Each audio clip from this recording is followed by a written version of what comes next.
There are plenty of reasons why this should happen.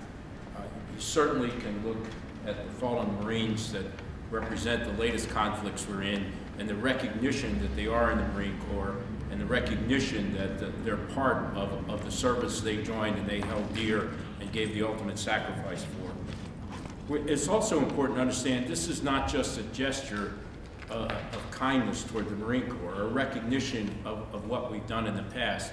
It's a recognition of change. Just a short little lesson in history. You know, we started as Continental Marines aboard ship. We've come a long way. We now fight side by side in major land campaigns. You know, from the turn of the last century, where we created forces that landed throughout the Pacific, to wars like Korea, Vietnam, Iraq, Desert Storm, Afghanistan now, where my son is serving as an infantry officer in Marshall right now. We're fighting side by side with the United States Army. We fly side by side with the U.S. Air Force. We were in the early 80s, our commandants were full-fledged members of the Joint Chiefs of Staff. We've had a Marine as the chairman of the Joint Chiefs of Staff. We've had Marines as vice chairman of the Joint Chiefs of Staff. We have had Marines like me as combatant commanders in unified commands, unheard of just several decades ago. We are, according to law, a distinct and separate service. We are proud of our naval tradition and our heritage. We are proud that we have been fleet marine forces for centuries, but we are also separate service components. In law, we are told to be able to do not only what our naval role requires, but as the President may directs.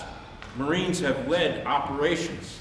I can tell you that I led the operation in Somalia and many others. And so the Marine Corps has graduated, grown, expanded, performed to this country to the point where it is a distinct and separate service.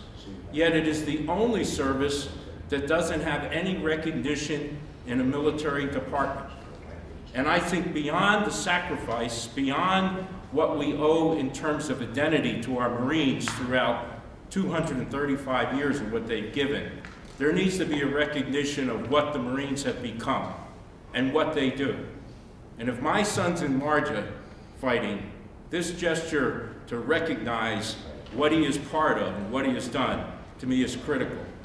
It's critical to recognize that we have a fourth service.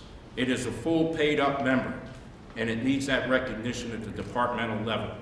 It doesn't take away from our naval tradition, and it doesn't take away from our pride as being part of that naval tradition, but it recognizes who we are today.